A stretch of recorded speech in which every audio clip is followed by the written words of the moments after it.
Falava, this is Pacific Waves from RNZ Pacific. I'm Susana Suisuki. Coming up, there's a new Prime Minister in Vanuatu. Also, if our Prime Minister is saying this is not going to affect security, then there probably is not an obligation to consult with New Zealand. Concerns grow over Cook Islands deal with China, and a Fijian journalist denies video leak allegations. Jotam Napat is the new Prime Minister of Vanuatu. The president of the Leaders' Party was elected unopposed in Parliament today with 50 votes in favour and 2 voided ballots. Jotam Napat is an MP for Tena constituency and is the president of the Leaders' Party, which secured the most parliamentary seats in the January 16th snap election. RNZ Pacific editor Koroi Hawkins has been following today's Parliament sitting and joins me now.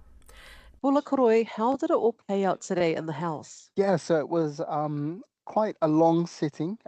We had all 52 members of Parliament turned out for today's proceedings. They swore in the MPs, elected the Speaker and the Deputy Speakers, then proceeded to the election of the Prime Minister.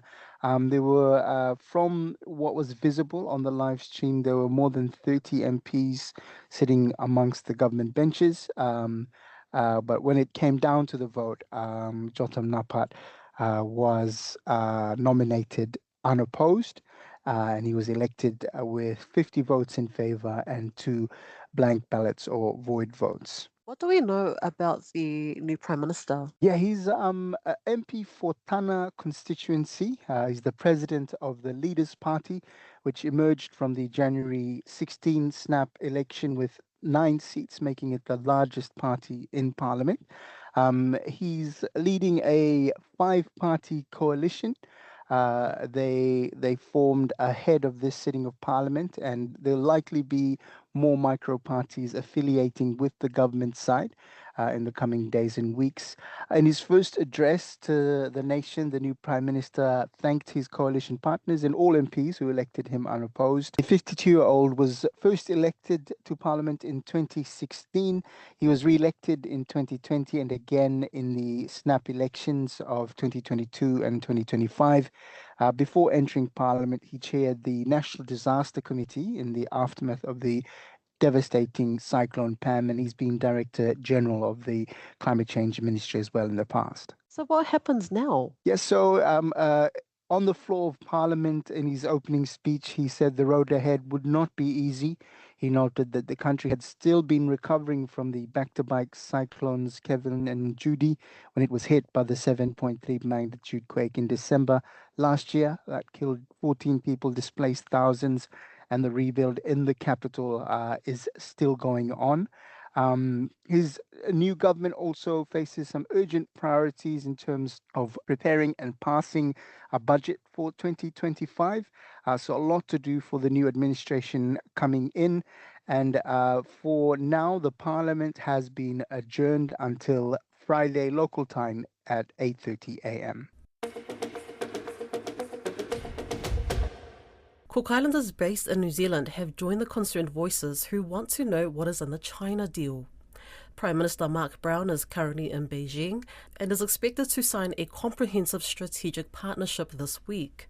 The superpower has weighed in on the saga, saying the two nations' relationship should not be disrupted or restrained by any third party. Caleb Fotheringham has more.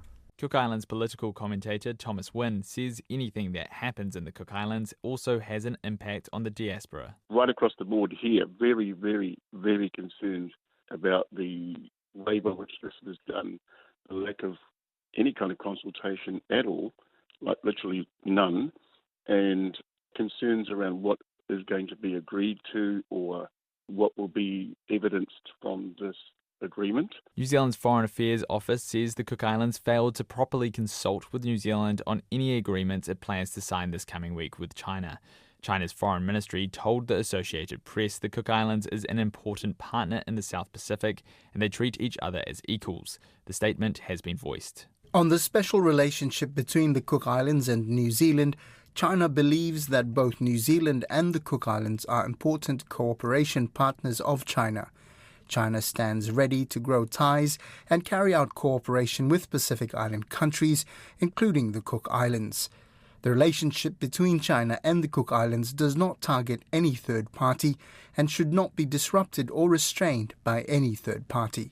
Meanwhile, New Zealand's Prime Minister Christopher Luxon says the relationship with the Cook Islands is still strong, but they hold differing views on this deal. We're working through that right now. We're disappointed. We didn't feel there was proper consultation or transparency about what was actually going to be signed. I'm not going to get ahead of myself. We'll actually haven't seen a draft agreement. We expect realm partners to be transparent and to consult, and we'll work through these differences in due course. Thomas Wynn says it feels like the Cook Islands is swapping out New Zealand as a dance partner for China. We are somewhat concerned that just at this time when New Zealand's relationship with the Cook Islands is strained, we are deepening relationships with someone else. However, he does think the relationship is reciprocal and believes when New Zealand signed a similar agreement in 2014 with China, the Cook Islands should have been consulted. Lem Kukaua, a Cook Islander living in Aotearoa, also thinks this. He is concerned about the lack of transparency to Cook Islanders, but when it comes to Cook Islands New Zealand consultation, he says there might not be any obligation. If our Prime Minister is saying this is not going to affect security, then there probably is not an obligation to consult with New Zealand in this case. But really, we don't know a lot because we haven't been shared the information. Mr. Brown says the details of the agreement will be revealed after it's signed, which is expected to be any day now. The editor of Fijileaks is threatening to countersue former Cabinet Minister Linda Tambuya, whose private video has been circulating online. Ms Tambuya claims her phone was stolen and hacked and is threatening to sue veteran journalist Victor Lowell, who lives in London. Mr Lowell strongly denies leaking the clip, which went viral, prompting the Prime Minister to dump her from his cabinet. He told Margot Staunton he was a silent player and claims he was behind the leak are defamatory. I have never leaked that video. I'm more than happy for her to go ahead and sue me. Other people also received it, and I'm one of the many recipients, whereby others went and published it. I decided to send the video to Sitiveni Rambuka and ask for an investigation based on her denial previously regarding the scandal in room 233 in Melbourne. Fijileaks was, temporarily inactive from the 19th of December to the 28th of December because I had taken the long Christmas break and I'd been out of the country. But when I received the video on the 23rd of December, I basically opted to send it to Rambuka to investigate, because I thought this was a continuation of her behavior of what happened in room 233, where she had completely denied it until I had to reveal the text messages to prove that she was lying. And I also then copied in the people that she claims I copied it to, and these are people who are all high positions. That was the Attorney General, wasn't it, and the Minister of Justice? Yeah, Manua Kamkamida, who is a co-chair with the PON Task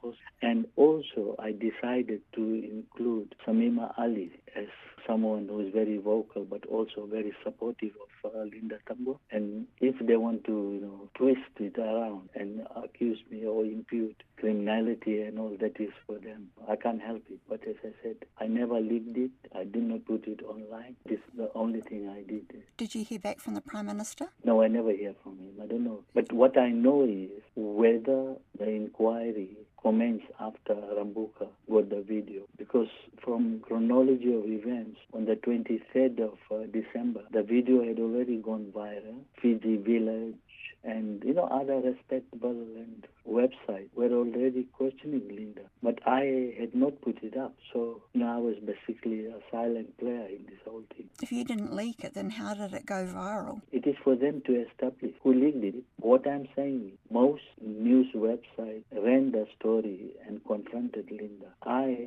did not run the story. I did not release the video.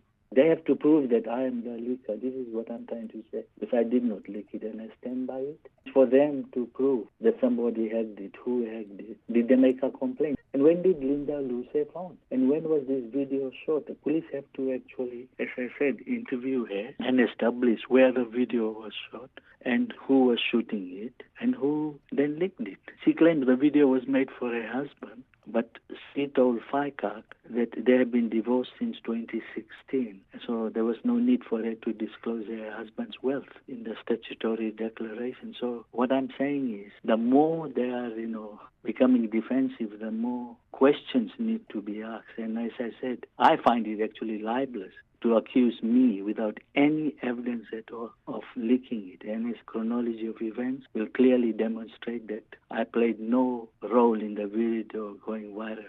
The police cybercrime unit has identified 2 suspects during its investigations into the leaked private video. Super Rugby Pacific action returns this weekend with a new format and 11 teams who will be fighting to make it to the final 6 placings after 16 weeks of competition.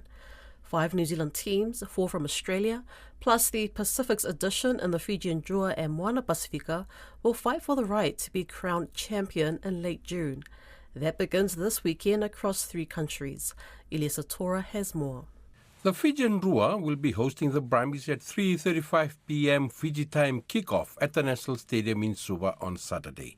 And Moana Pacifica will meet the Western Force in Perth at 9:35 p.m. New Zealand time. Fijian Drua head coach Glenn Jackson says they want to get off to a good start. Everyone in Fiji wants to see a winning team.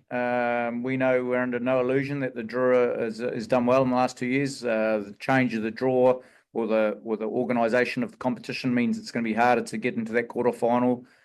We know we've got extremely tough 4 games against 4 quality oppositions first up, so our preparation has to be spot on to get some good results out of those games. Jackson says keeping their squad together was his focus during the pre-season. Yeah, first of all, it was great to play a team from LA. I mean, it's always complicated now to play Super Rugby pre-season game. I know there's been a few questions around who we played and who we didn't play.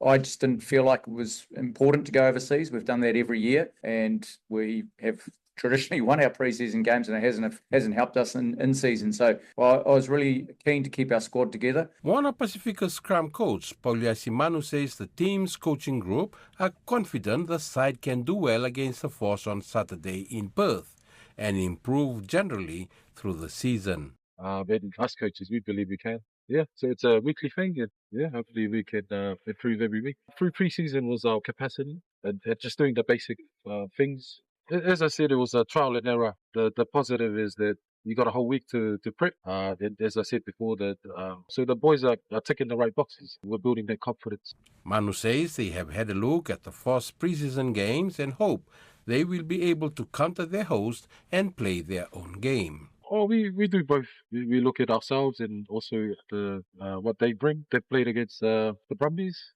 We take the learning and implant into our training, and hopefully we can read what's coming. 2 exciting battles are lined up to kick off the competition on Friday night, with the Crusaders hosting the Hurricanes at home in Christchurch in the opening game of the year, before the Waratahs square off against the Highlanders at the Allianz Stadium in Sydney. The third game on Saturday will feature the defending champions, the Blues, against the Chiefs in a repeat of the 2024 finals at 7:05 p.m. at Eden Park. The Reds of Queensland will be on bye this weekend. That's Pacific Waves for today. For all episodes, head over to rnz.co.nz/Pacific. We're also on Spotify, Apple and iHeartRadio. From myself and the RNZ Pacific team, tō whā soifua.